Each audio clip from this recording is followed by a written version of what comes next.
O programa Gente que Fala está no ar nesta segunda-feira, 12:02. Eu sou o Mauro Friesman. Nossa audiência nos acompanha pela Rádio Trianon AM 740 de São Paulo, pela Rádio Universal AM 810 de Santos e também pelas redes sociais. Você nos vê por imagens no Instagram, Facebook e também no nosso canal no YouTube.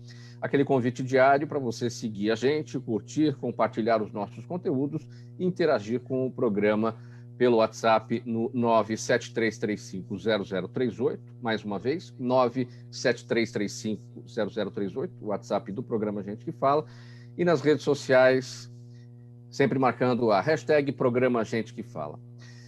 Iniciando mais uma semana por aqui, com muita saúde, com muita dedicação, muito empenho, vamos aqui montar o nosso time, colocar os nossos convidados de hoje em campo para análise e debate dos nossos assuntos. José Aníbal, economista, sempre deputado, sempre senador do PSDB. Seja bem-vindo mais uma vez ao Gente que Fala, Aníbal, tudo bem? Bem, um prazer estar novamente aqui no Gente que Fala, com você, aqui agora com o Antônio Fernando, com o vereador Eliseu Gabriel e com o Evandro Capano. Um abraço a todos. Muito obrigado. Vamos seguindo aqui com a nossa apresentação. O vereador paulistano Eliseu Gabriel também com a gente, o vereador do PSB. Tudo bem, vereador Eliseu?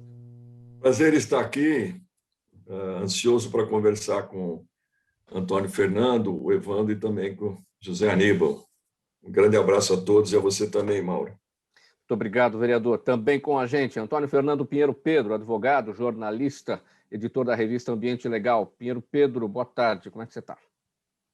Tudo bem, para mim é sempre uma honra, um prazer estar aqui com você, Mauro, com essa equipe maravilhosa do Gente que Fala e com esses convidados aí, fantásticos, né? O nosso sempre ministro também, isso é muito importante, né? José Aníbal, o vereador Eliseu Gabriel e o meu irmão Evandro Capano aí com esse novo layout barbado aí. Tá ótimo. Eu apresento aqui o doutor Evandro Capano, advogado, professor, Capano que é doutor em Direito de Estado, relator da 23ª turma do Tribunal de Ética e Disciplina da OAB São Paulo. Doutor Capano, tudo bem? Mauro, sempre um prazer estar com você, essa equipe maravilhosa de Gente que Fala, Zenilda, né?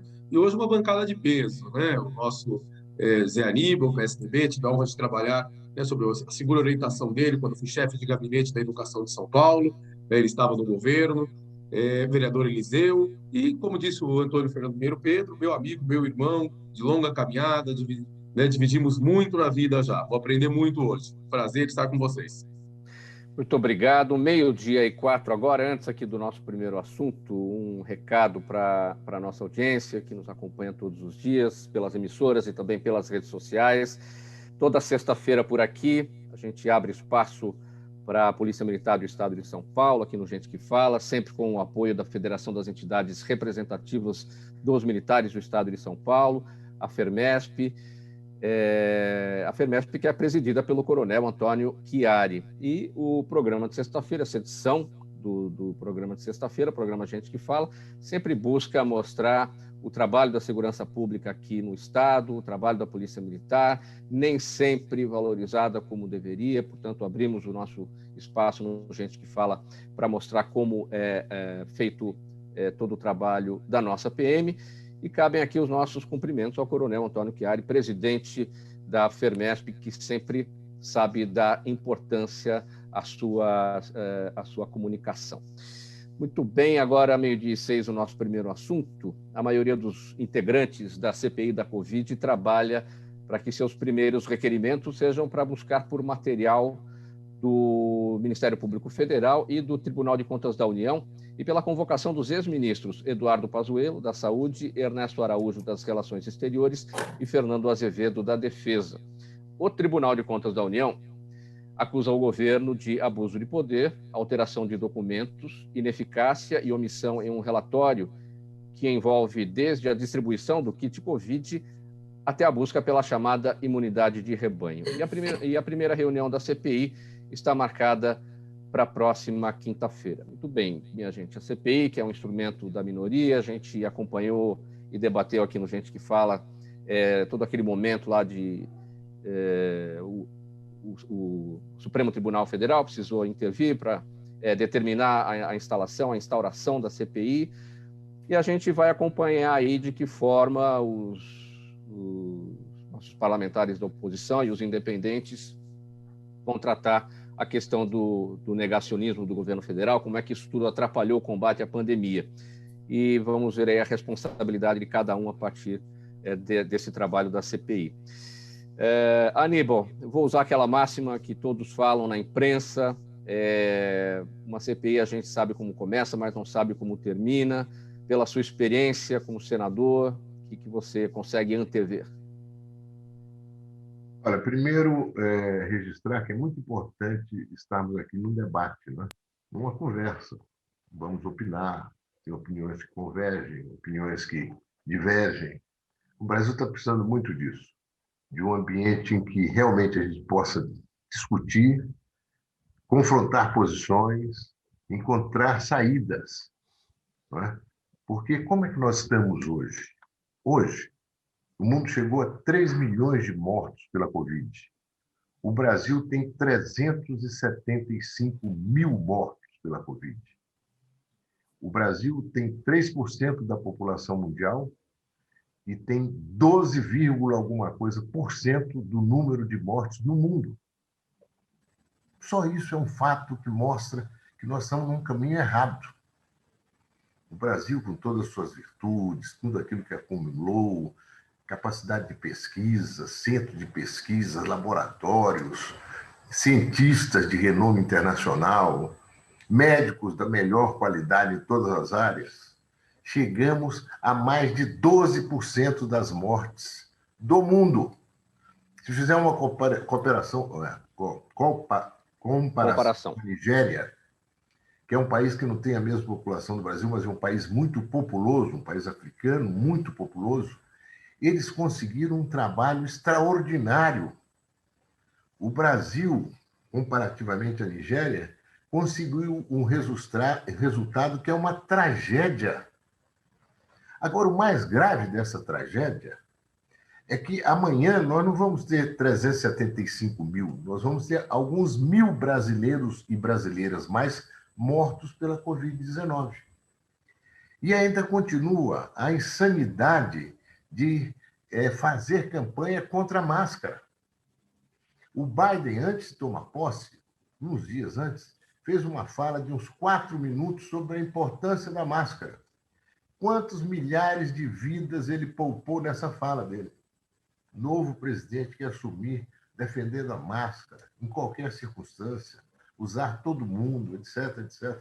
O resultado está aí. O número de mortes caiu assustadoramente nos Estados Unidos. Não só pela máscara, como a capacidade de vacinar, etc, etc, etc. Então, eu acho que é muito importante essa CPI para entender por que nós erramos tanto. Por que nós temos políticas corretas, políticas que foram rapidamente capazes de diagnosticar o quanto esse vírus é terrível, embora a gente não possa vê-lo, nem no microscópio é possível vê-lo, ele é mortal, ele é fatal. Então, muita gente alertou para isso, trabalhou mostrando que era necessário ter todos esses cuidados cientificamente avaliados, não é? E, sobretudo, a vacina. O Brasil deixou de comprar vacinas que lhe foram oferecidas. O Brasil gastou em drogas absolutamente deletérias, que agora a imprensa mostra pessoas que morreram porque sofreram um tratamento com essas drogas absolutamente não reconhecidas pelos cientistas, pelos especialistas, etc, etc. Então, eu acho que a CPI tem que fazer um trabalho muito bom. Já temos muitas informações, o Tribunal de Contas tem muitas informações, não é? Agora, é preciso conectar mais essas informações para descobrir se, desgraçadamente, no Brasil, houve uma ação deliberada de nos levar a essa situação, essa mortandade que o Brasil está vivendo. E quem é responsável por isso? Eu acho que a CPI tem competência e tem gente absolutamente qualificada para fazer esse trabalho, dar essa satisfação aos brasileiros. E, com isso, finalmente, podemos ter uma política melhor e mais assertiva para que o Brasil saia dessa estatística macabra em que nós nos encontramos hoje? Vereador Eliseu Gabriel, pela sua experiência como parlamentar, que dá para antever em relação a essa CPI, o brasileiro sempre fica meio desconfiado de CPI, né? Será que vai terminar em pizza? Tem esse chavão também, então fica todo mundo com o pé atrás. A gente sabe quais são os poderes da CPI, no sentido de buscar os responsáveis, mas é a partir da busca dos responsáveis. O que acontece com os responsáveis? É esse passo a mais que a gente não consegue ver nas CPIs. O que dá para antever? Olha, primeiro eu acho que é muito importante um debate como esse, é muito importante a população estar alerta para fazer uma certa pressão a quem participa da CPI, mostrar que a população está alerta. Porque eles estão acostumados a conchambrar, o Centrão está lá para fazer negócio, quer dizer, para pressionar o governo. Então, nós temos que ver que essa ação da sociedade pressionando é absolutamente fundamental. Essa é uma coisa. Segunda coisa, que eu acho que o Bolsonaro tem duas coisas importantes. Primeiro, o negacionismo da ciência. E segundo, que é muito mais grave, é uma visão. Como ele defende torturador, ele não tem a menor sensibilidade para a morte das outras pessoas, ele não tem empatia, não tem sensibilidade, não tem compaixão. Essa é a característica psicológica dele. Então, a visão dele, em abril e maio, era uma visão, né, que não é só o negacionismo, que tinha que ver a imunidade de rebanho. Então, ele diz claramente, olha, os jovens têm que sair, ficar à vontade, para depois a gente ver o que faz com os velhos, porque os jovens, eles pegam e não vai acontecer nada com eles. Aí eles resolvem, cria essa imunidade de rebanho. Então, isso que é trágico, né? E ele continua achando isso. Isso que é uma coisa mais impressionante, quer dizer. Então, nós temos que estar muito atentos a isso, né? E fazer um grande esforço nacional para derrotar esse cara que tem limitações, não é limitações, que tem uma personalidade completamente fora do padrão humano. O grande esforço é justamente isso, né?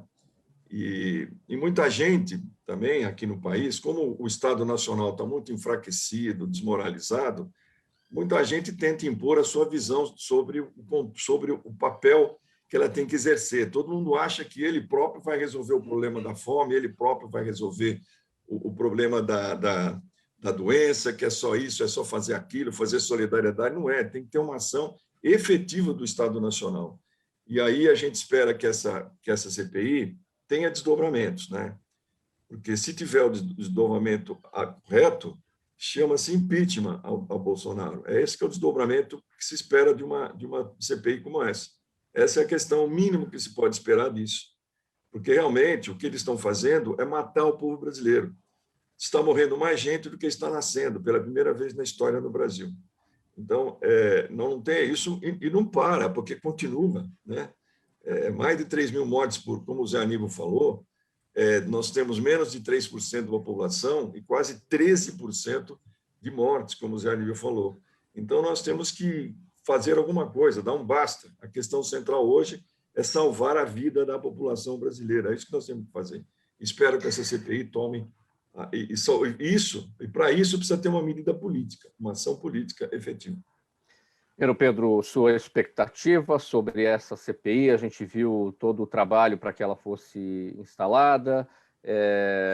O presidente do Senado, Rodrigo Pacheco, dizia que não era o momento, o Supremo Tribunal Federal teve que intervir, tinha as assinaturas, tinham todos aqueles pontos constitucionais para que ela fosse, de fato, criada, instalada, enfim. E o importante, como instrumento de minoria, é ter a minoria, tanto na presidência quanto na relatoria, para que o trabalho seja bem efetivo mesmo. Sua avaliação? Bom, minha avaliação é que é necessário fazer uma CPI, porque essa mortandade tem método, né? Tem método. E nós estamos ali vivendo um problema muito similar, que é a tragédia de todo o populismo, né? A Hannah Arendt, ela, naquela obra dela, Eichmann em Jerusalém, né? Ela informa lá que não há limites entre o totalitarismo e a mediocridade. Então, a perversidade ela surge como um efeito ordinário, cotidiano, né, aceitável por muita gente, né, do mais tosco utilitarismo monolítico, que é do que tratamos, e é o que foi dito agora pelo vereador e pelo Zé Aníbal. O utilitarismo ele é pressuposto de qualquer regime totalitário, né? Mesmo que seja teocrático, ideocrático, no nazismo, né? O nazismo ele foi adotado como espinha dorsal da doutrina, né? Então, sem qualquer rodeio. Agora, no populismo latino-americano, esse utilitarismo ele é dissimulado, né? Ele é hipócrita. Então, o que está acontecendo com o discurso utilitarista no caso da pandemia? Né? Ele é extremamente linear, né, no pensamento do presidente Jair Bolsonaro, né, e da sua. Então, a lógica homicida está embutida nesse raciocínio. É o seguinte: a economia funciona como um moedor de carne humana. Todo dia necessita de seres vivos que se sacrificam para movimentá-la. Essa é a realidade da economia. 2, o Estado preserva os seus, mas mói os demais, né? Então, é dali, dos demais, que ele vai retirar os recursos para preservar os seus. Ele necessita do moedor de carne. 3, o excesso de desassistidos, né, dos morridos, é um efeito natural do processo. Ou seja, ele é admitido como uma realidade, como um fato. E, portanto, o moedor de carne também é um fator que precisa ser cuidado, porque ele desestabiliza, né? E ele acaba gerando uma gordura social muito incômoda, que é a dos excluídos, né? Daqueles que são desassistidos, né? E isso é um problema que precisa ser cuidado. Aí vem a questão básica. O Estado, nesse caso, ele é obrigado a transferir renda para esses desassistidos. No moedor de carne, você tem os desassistidos, os que sobram, você tem que transferir rendas, né? Isso aumenta a carga tributária, né? Vai incidir em problemas para as grandes fortunas, corporações financeiras, né? Compromete o Estado, né? Portanto, o melhor é eliminar essa gordura. Aí vem a linearidade da questão toda. A pandemia passa a ser uma espécie de solução final para o problema da gordura, né? Ela pode ser engajada de maneira a ser uma gripezinha para os fortes, né? Enquanto para os fracos, para os maricas, né, esses podem sucumbir à doença. O tratamento precoce, e esse é o caso interessante, nessa visão linear, né? O tratamento precoce, ele é uma arma dessa solução final, porque ele não resolve nada para quem deve morrer e auxilia na redução da carga viral de quem, de todo modo, vai sobreviver. Ou seja, é um paliativo, né, quase que inócuo, né? E aí, com essa solução, você permite que o moedor de carne volte a funcionar, né, trabalhando para resolver os problemas do Estado plenamente, né? E aí você cria a famosa imunização de rebanho, né, onde você pode selecionar os fortes, descartar os fracos e reduzir a gordura, né? Ou seja, a vacina, dentro desse raciocínio, não é boa. Não é boa. Porque quem pega o vírus tem que se tratar precocemente, ou supera ou morre. Isso é o que tem que ser resolvido. Isso é que tem que salvar a economia, né? Assim, se houver morte em massa, né, você usa as estatísticas, né? Okay. Fatos, né? A estatística é um biquíni, né? Esconde o essencial e o que revela é só sugestivo, né? Esse malabarismo numérico é que cobre esse raciocínio linear, né? Então, a ordem sempre foi essa: tratamento precoce para não resolver nada e combate à vacina. A vacina, a imunização, não interessa a essa visão linear da imunização de rebanho que é necessária para fazer a máquina funcionar. Doutor Evandro.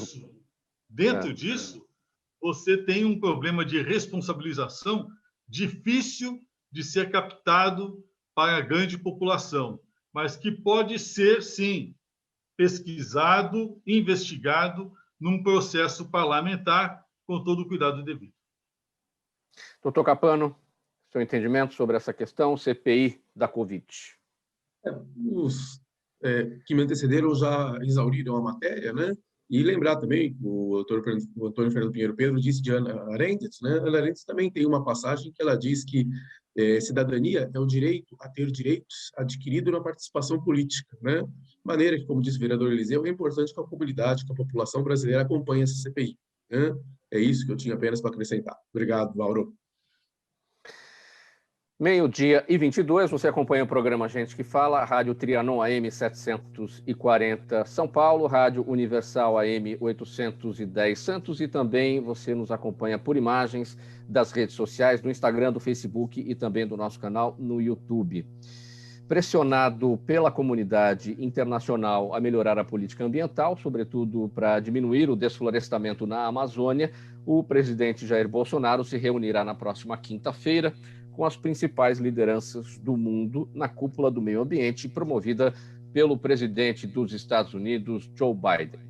O Brasil chega ao encontro sob forte desconfiança após os maiores índices de incêndios nos últimos anos e também em meio a denúncias de que o Ministério do Meio Ambiente estaria atendendo interesses de desmatadores ilegais. Esse ponto final aqui da nossa nota se refere ao Alexandre Saraiva, né, o ex-superintendente da Polícia Federal no Amazonas, que enviou ao Supremo Tribunal Federal aquela notícia crime contra o ministro do Meio Ambiente, Ricardo Salles. E o ministro Ricardo Salles fala naquela ajuda de $1 bilhão dos americanos para a redução do desmatamento, mas os americanos nos olham com aquela desconfiança, né, Pinheiro Pedro?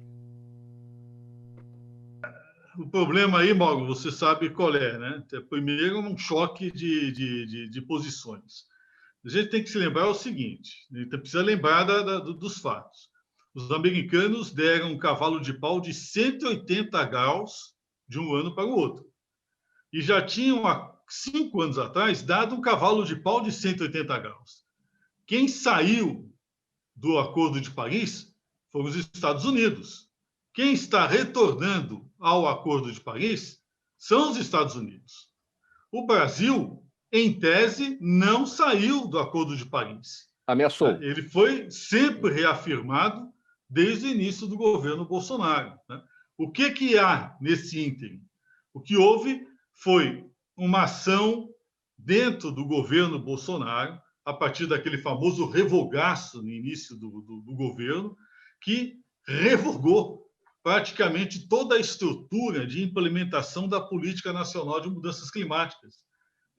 Quando se fez o revogaço, não se deram conta, praticamente, ou se deram, mas não se deram totalmente, do volume de conselhos e comissões que estavam envolvidos na implementação do sistema de gestão do clima no país. Com isso, houve uma perda de qualidade dentro do sistema de gestão ambiental a partir do Ministério muito forte, com a qual o Ricardo Salles teve que lidar no ir e vir, e não conseguiu resolver. Estou falando em termos objetivos, sem tecer considerações de ordem subjetiva. Agora, tem a cúpula do clima, os Estados Unidos querem fazer a jato uma reafirmação do seu posicionamento em prol do Acordo de Paris, e o Brasil se vê desprovido, não só dos instrumentos básicos de implementação da política do clima, mas também de conteúdo. Porque se, por um lado, o presidente desenvolveu um discurso crítico em relação ao Acordo de Paris, por outro lado, esse discurso crítico não ganhou substância. Não se desenvolveu uma doutrina, um encontro de cientistas, um gerenciamento da questão para desenvolver uma tese que possa suportar um posicionamento mais independente do Brasil. Então, ele vai com uma garrafa vazia para esse encontro, pedindo dinheiro, por um lado, condicionando a essa verba melhorias no combate ao desmatamento, que, de certa maneira, não foi executado ou foi mal executado, e, portanto, nós vamos ali nos esboroar, né, diante dos outros chefes de Estado nessa cúpula do clima.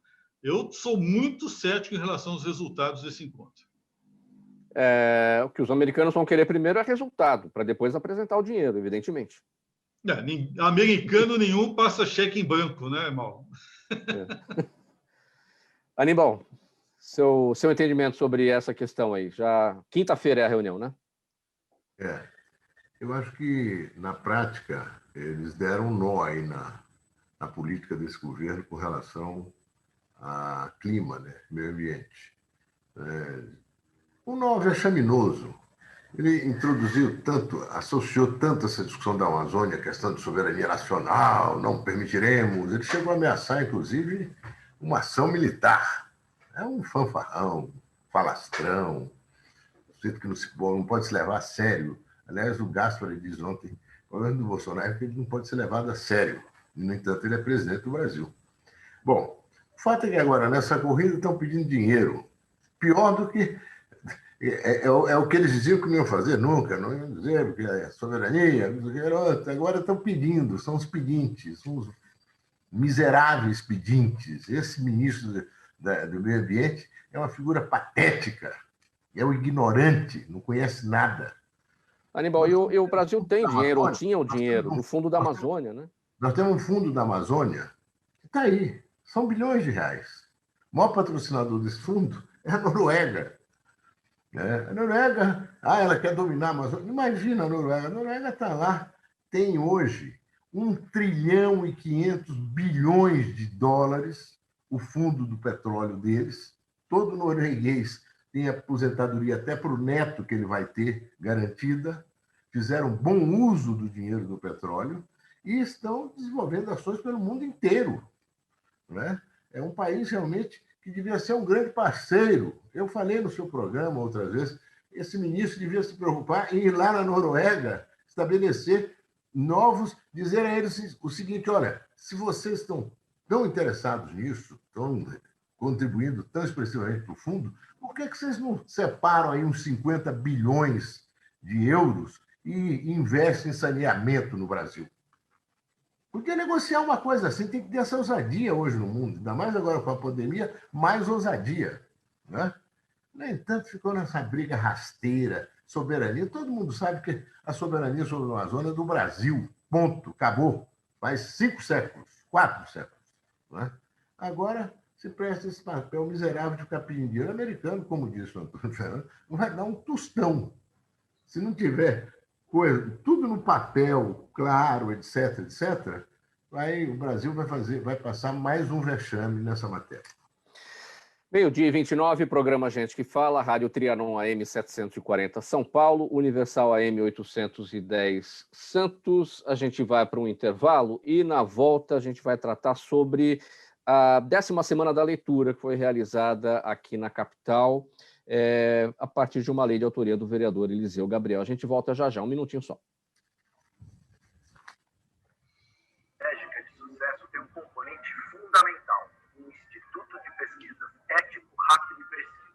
Afinal, é ele que vai fornecer informação confiável, sem achismos e palpites. E isso, numa época de mudanças rápidas e repentinas, é fator crítico de sucesso. A Orbis é um instituto de pesquisas que une precisão e confiabilidade estatística com a mais alta tecnologia de pesquisas do mercado. Tem inteligência artificial, robótica, big data, entre outros recursos, para que você tenha uma informação correta, confiável, em menor custo e no menor tempo possível. Na sua próxima ação, seja ela corporativa ou política, comece pela Orbis, porque com a informação correta, você vai mais longe, mais rápido e com mais segurança. 12h30, de volta com esta edição do programa Gente que Fala de segunda-feira, e o nosso tema por aqui, a cidade de São Paulo realizou na semana passada a 10ª edição da Semana Municipal de Incentivo e Orientação ao Estudo e à Leitura, instituída por uma lei de autoria do vereador Eliseu Gabriel, com o objetivo de despertar, desenvolver e estimular a prática do estudo e da leitura em diversos pontos da cidade. E este ano, pela segunda vez, o evento ocorreu de forma online, claro, por causa da pandemia, e contou com mais de 60 atrações gratuitas que tiveram como enfoque principal a afetividade, a diversidade e a inclusão. Vereador Eliseu Gabriel, como eu destaquei aqui, a questão do evento ter ocorrido de forma online, em razão da pandemia, diferentemente do que aconteceu nas edições anteriores, mas o que teve também de novidade, já que a 10ª edição já virou tradição aqui na capital? São 10 anos seguidos que essa lei, que essa semana é instituída na cidade de São Paulo, a Semana de Incentivo ao Estudo e à Leitura. É uma lei agora, e ela começou já há 10 anos atrás, e esse ano foi uma grande... O ano passado nós fomos pego de calça curta, porque a pandemia, como é em abril, a gente fez uma adaptação, fez um concurso de poesia para adultos e para jovens pela internet, né? Chamava Jovem Poeta e Sábio Poeta. E depois a gente selecionou as melhores poesias e editou um e-book. Mas nos anos anteriores, nós fazíamos eventos em escolas, até em shopping center, em teatros, todos envolvendo alunos, pais de alunos, né? Na cidade toda. E, no final, a gente organizava, tinha textos, redações que os alunos escreviam, a gente selecionava os 50 melhores e fazíamos um livro, né? Um livro que a gente chamava Descobrir-se Autor, que os alunos, então, preparavam. O livro, então, era editado, inclusive fisicamente, nós fazíamos uma sessão solene para o lançamento do livro. Então, era uma emoção muito grande, com pais emocionados, crianças, recebendo o exemplar do livro que tinha o texto do seu filho. Enfim, foi sempre muito emocionante todo o trabalho, fazíamos trabalho em praças, inclusive, e esse ano foi a novidade, nós nos organizamos para fazer tudo online, e foi incrível, né? Porque a gente conseguiu aprender a fazer, fizemos 64 atrações online, e todas elas estão gravadas, né? Vão continuar sendo passadas, e foi um sucesso incrível, a gente não esperava, né? E agora nós vamos preparar com a seleção de textos, né? Vamos preparar um texto com textos de alunos e vamos publicar um e-book e depois um livro físico também para daqui 2 meses, mais ou menos. Enfim, é uma coisa muito legal, que estimula muito os jovens e uma coisa incrível, como a gente acha gente talentosa, né? Cada jovem talentoso é inacreditável. A gente fala, puxa, mas tem tanto gênio assim no Brasil? Tem muita gente preparada, muita gente boa. E também professores, né? Professores extremamente dedicados, sabe? Apaixonados pelo trabalho. Uma coisa muito legal. Eu acho que eu fico feliz de poder, todo ano, dar um trabalhão, mas vale a pena, né? Fico feliz de poder, todo ano, fazer isso. A descoberta gente tem apoio, inclusive, agora, depois de alguns anos, a Secretaria da Educação ajuda, Secretaria da Cultura, Secretaria da Pessoa com Deficiência, o SESC, as entidades sindicais de professores, de diretores, são várias entidades, CPP, Câmara do Livro, tem muita gente envolvida, né? Que ajudam mesmo, participam, e é muito bacana. Agora, a descoberta desses gênios, como o senhor destacou, isso é um dos termômetros, né, para medir o resultado dessa ação, o resultado dessa semana de leitura. Agora, neste momento de pandemia, os resultados são medidos de que maneira? Como é que a gente consegue entender, uma vez que as pessoas estão em casa, isoladas, e com a possibilidade maior de leitura, inclusive, há um interesse maior? Dá para ter uma medição em relação a esse interesse pela leitura? Ela fica mais... Dá para ver muito isso, né? Mas agora tem uma limitação muito grande da questão da internet, da dificuldade de ter internet de qualidade. Acesso, esse é um problema que a grande massa dos nossos alunos, principalmente alunos da prefeitura, que são pessoas, não tem acesso, e são muito fracos. Cai a conexão. A conexão, uns não conseguem, é uma pena. Quer dizer, dá para ver um interesse, uma tentativa de envolvimento muito grande das famílias. Eu acho que isso é bacana. Eu acho que para a educação precisa ter envolvimento das famílias, isso é chave, né? Em todo mundo, isso aí é chave, a família se envolver. A família ou quem representa a tradicional ou qualquer outra forma de família. Isso é muito importante. Mas a gente vê, por outro lado, essa tristeza de muita gente não ter como participar em função da falta da estrutura de internet, seja no aparelho, seja na rede, né, que não tem. Eu acho que essa, inclusive, deve ser uma ação que nós temos que ter, que o poder público precisa oferecer internet gratuita e de qualidade na casa dos alunos. Eu acho que essa é uma ação importantíssima que o poder público precisa fazer para realmente dar chance, dar oportunidades para um número maior de jovens. Cada edição traz um resultado e um aprendizado e aquilo que precisa ser levado em consideração para a realização da próxima, talvez esse seja o ponto. Para a próxima, para a 11ª, é a questão do acesso, a questão da conexão, né? Sim. Eu acho que essa é uma coisa que todos temos que ter essa consciência, né? Que a internet, antes da pandemia, era essencial, agora é mais ainda, né? Não significa que vai substituir professor, muito pelo contrário, né? Nada disso, mas ela é um instrumento mesmo importantíssimo para a vida e o desenvolvimento desses jovens estudantes. Faltando 23 minutos para 1 agora no programa Gente que Fala, nosso próximo tema é o seguinte: o presidente Jair Bolsonaro sancionou no início do mês de abril a lei que tipifica o crime de stalking. É a prática que consiste na perseguição obsessiva, principalmente pelas redes sociais, e cujo impacto na vida da vítima costuma ser gigantesco. Alguns especialistas, porém, afirmam que, embora importante, essa criminalização pode não implicar em uma efetiva redução desta conduta, pois não levará o agente à cadeia em razão da pena prevista. Bom, antes da lei que criminaliza o stalking, essa prática era enquadrada apenas como contravenção penal, previa crime de perturbação da tranquilidade alheia e era punível com prisão de 15 dias a 2 meses, mais multa. E agora prevê a pena de reclusão de 6 meses a 2 anos e multa também. Doutor Evandro Capano, por que essa expectativa de que a criminalização poderá não implicar numa efetiva redução dessa conduta?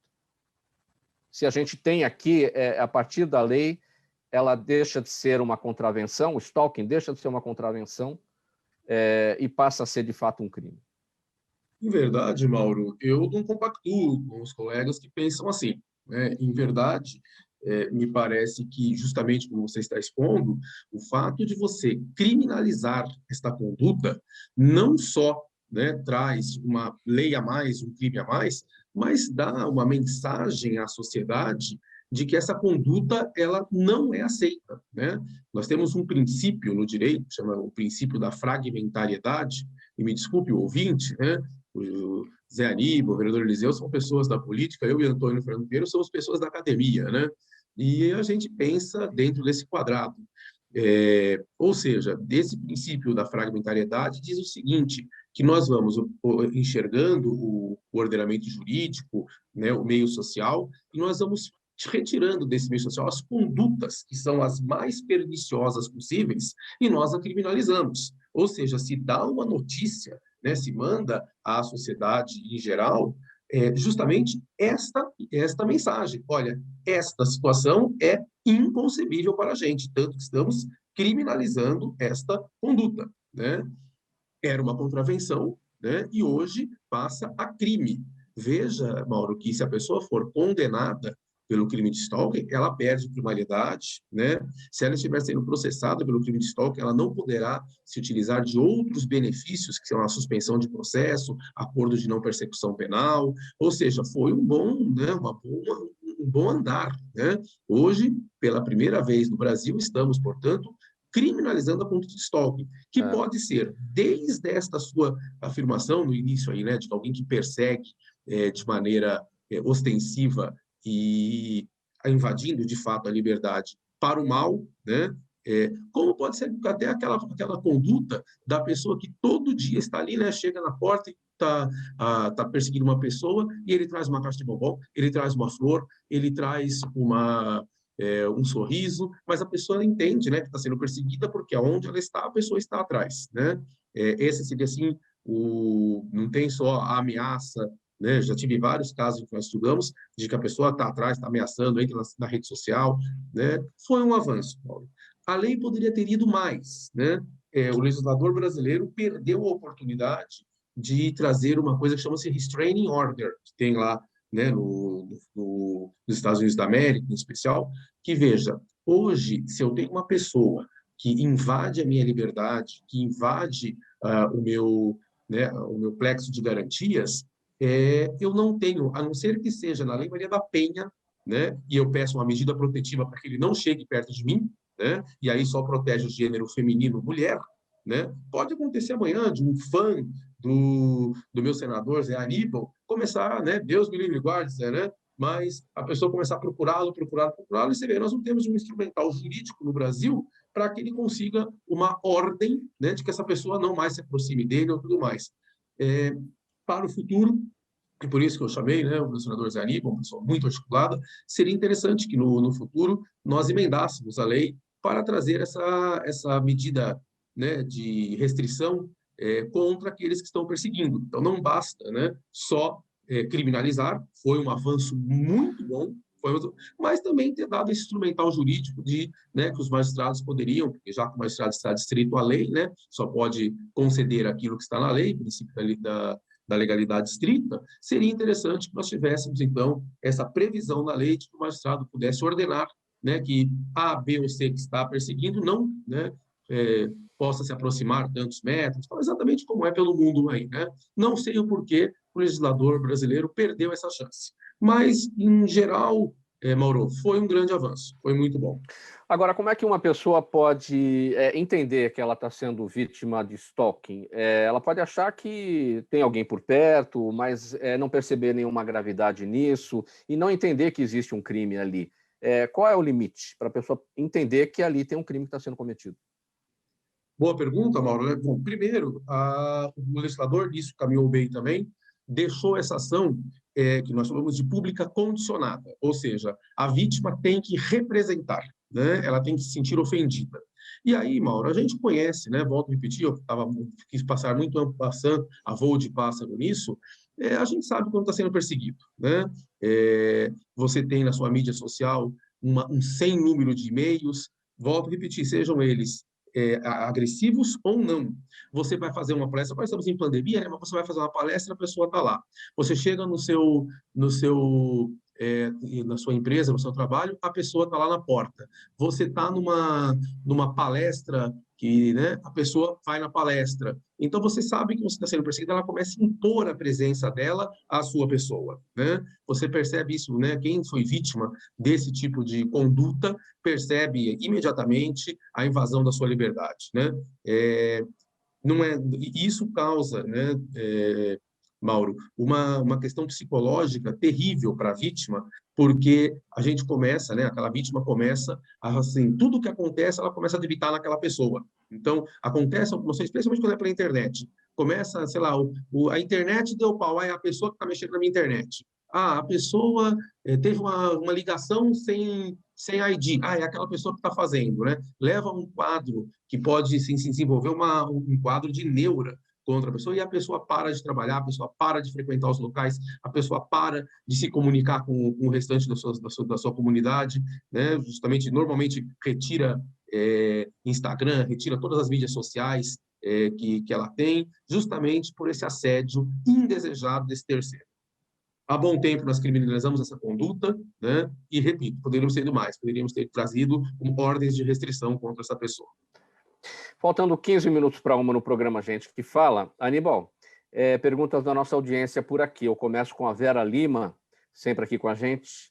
Ela nos acompanha pelo Facebook.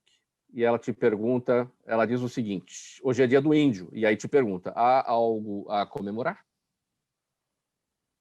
Olha, do que a gente viu, toda a política desse governo com relação à demarcação de terras indígenas, a proteção necessária que deve ser, que é constitucional aos territórios indígenas, as ações deletérias e criminosas de desmatamento, de invasão, etc., não há muito o que comemorar, porque isso culmina com esse descaso no que se refere à Covid, né? Nós estamos sendo informados hoje do número de índios, de mortos, né, nas nossas populações indígenas. Não há o que comemorar. Agora, eu queria comemorar duas coisas aqui. Essa questão colocada pelo Eliseu Gabriel, questão da leitura, e logo a observação da internet. O Brasil devia fazer uma cruzada, depois dessa pandemia toda, para que todo estudante brasileiro pudesse ter internet em casa. Realmente, isso devia ser uma política de Estado, não só financiada pelos governos, estimulada pelas empresas.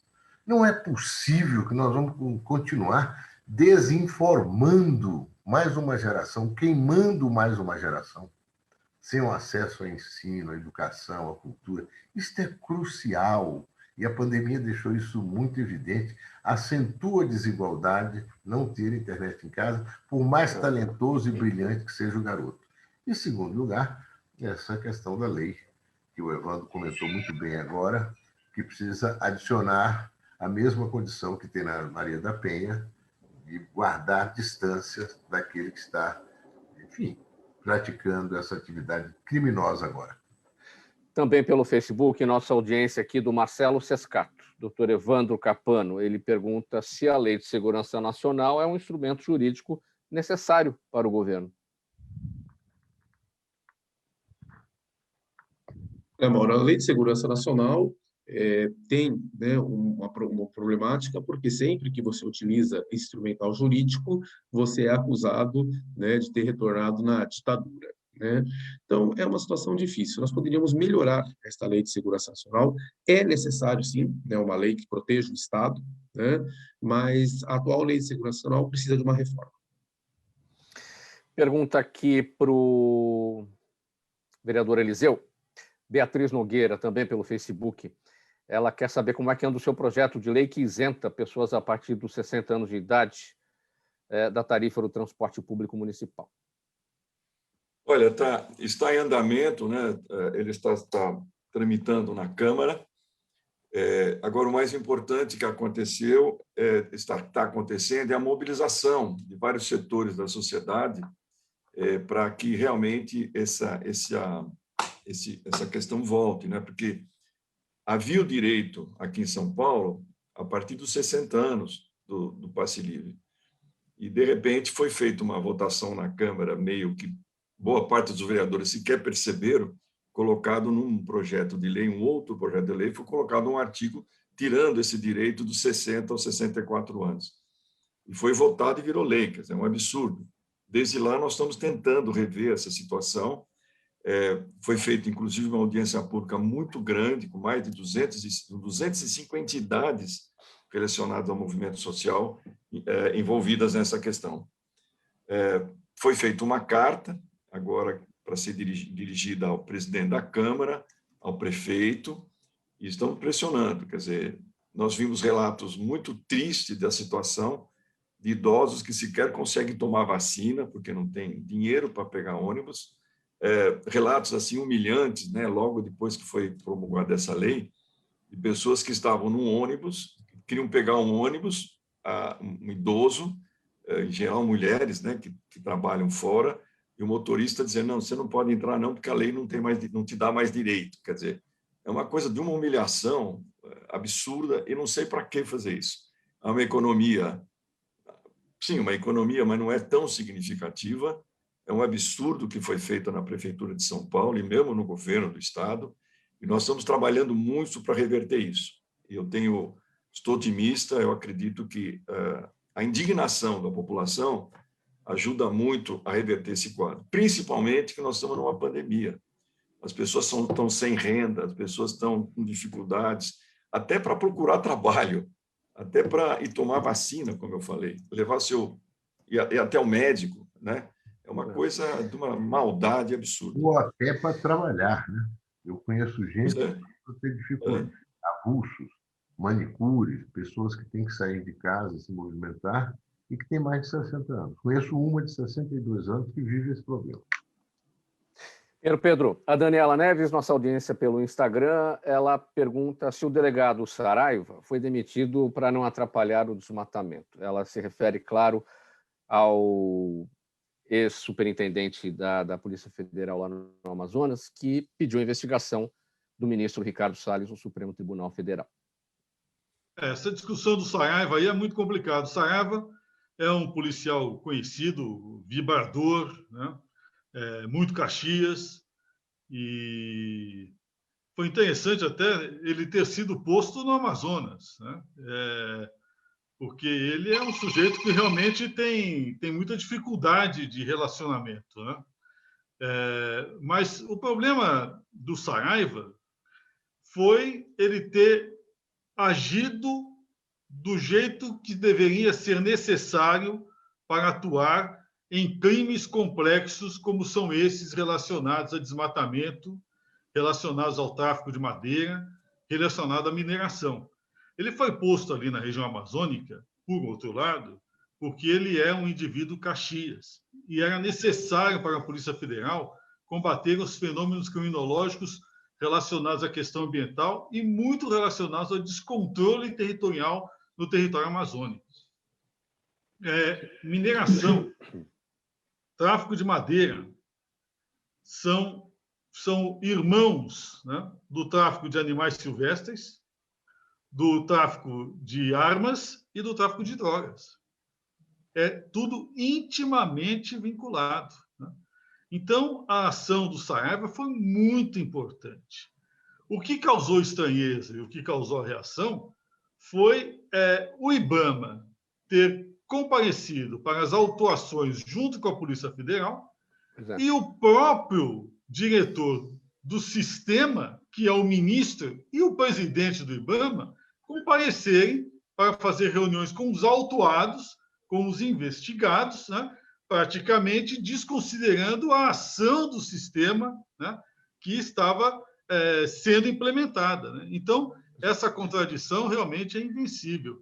E, seja por bem, seja por mal, o Torres, que é hoje o ministro da Justiça, que eu conheço pessoalmente, né? Tive com ele lá em Brasília várias vezes, era o secretário de Segurança, também é um outro indivíduo muito forte, muito ativo, talvez já estivesse no cronograma dele retirar o Saraiva de lá, talvez realmente já estivesse trocar o Saraiva, mas obviamente não deveria ter feito isso agora, não deveria ter feito, isso enfraqueceu a ação da Polícia Federal na região, causou um hiato muito perigoso com referência ao combate ao fenômeno criminológico e expôs, né, um lado negro que vai, com certeza, atingir essa cúpula daqui a 2 dias nos Estados Unidos.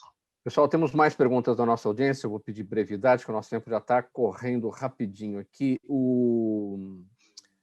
Doutor Evandro, a Lúcia Trindade está no Instagram com a gente e pergunta a que tipo de pena estão sujeitos os envolvidos na morte do menino Henri Borel, incluindo os empregados e parentes que se omitiram em relação às denúncias de violência contra ele.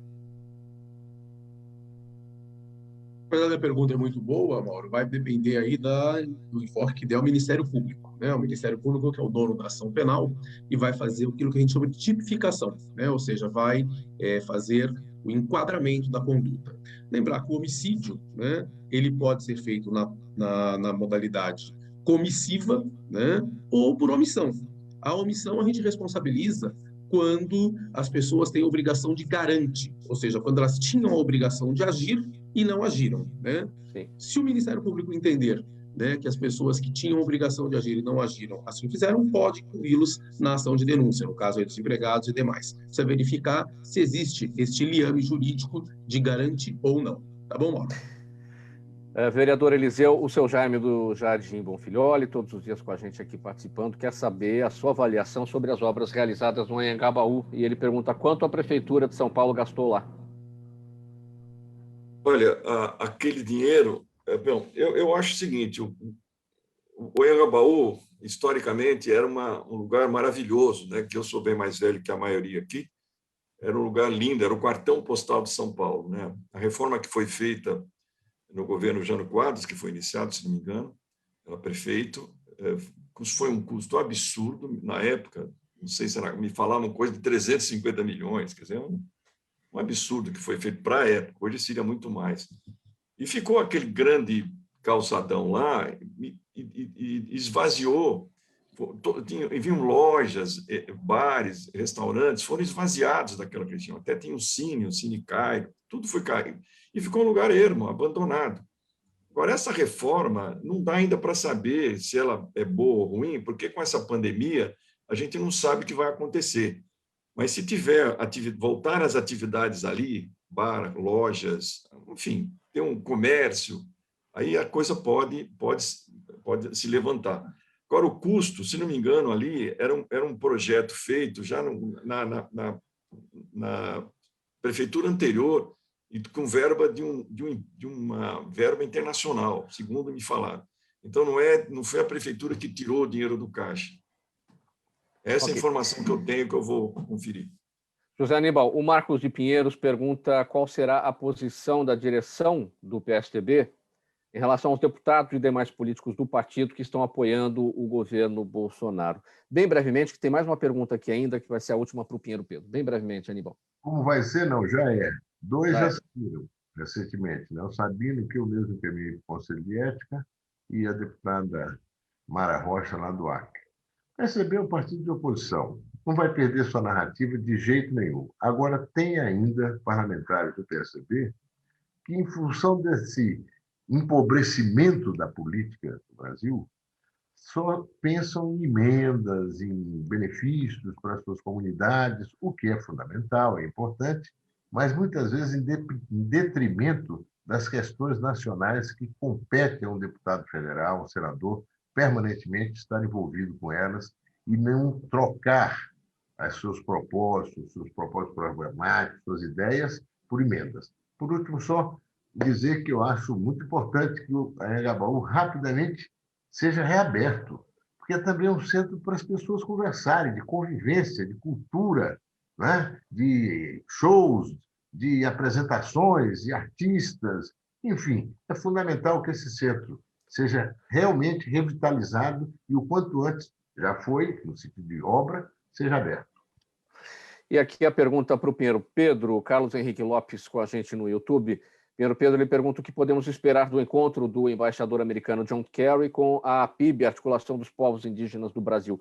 Bem rapidinho, o tempo está em cima. Não, vamos aguardar, né? O Kerry é o homem hoje, é o comandante da área de clima, né? E de sustentabilidade para as relações externas dos Estados Unidos, né? Então, eu acho sempre muito preocupante este tipo de ação de ONGs e principalmente de povos indígenas, de sempre buscar no exterior uma ação que poderia ser começada aqui. Mas, enfim, nós estamos nesse conflito, isso é mais um tempero para a cúpula do clima daqui a 2 dias. Termina aqui essa edição do programa Gente que Fala de segunda-feira. Eu não tenho tempo para as despedidas de vocês, porque o nosso tempo já está esgotado aqui. Estiveram com a gente hoje o sempre senador, sempre deputado José Aníbal, o vereador paulistano Eliseu Gabriel, do PSB, o advogado e jornalista Antônio Fernando Pinheiro Pedro e o advogado e professor doutor Evandro Capano. Na mesa de som com a gente hoje o Neildo Neres, o Sérgio Souza, nosso gerente técnico na Rádio Trianon, apresentação minha, Mauro Friesman, pauta e redação Pedro Schiavon, a Zenilda Salvato é a nossa diretora de produção, o jornalista Fausto Camunha é nosso diretor-geral, e você do outro lado, você ouvinte e espectador, a razão da nossa presença aqui todos os dias. Obrigado pela audiência, faltando 1 minuto para 1. Tchau, até amanhã.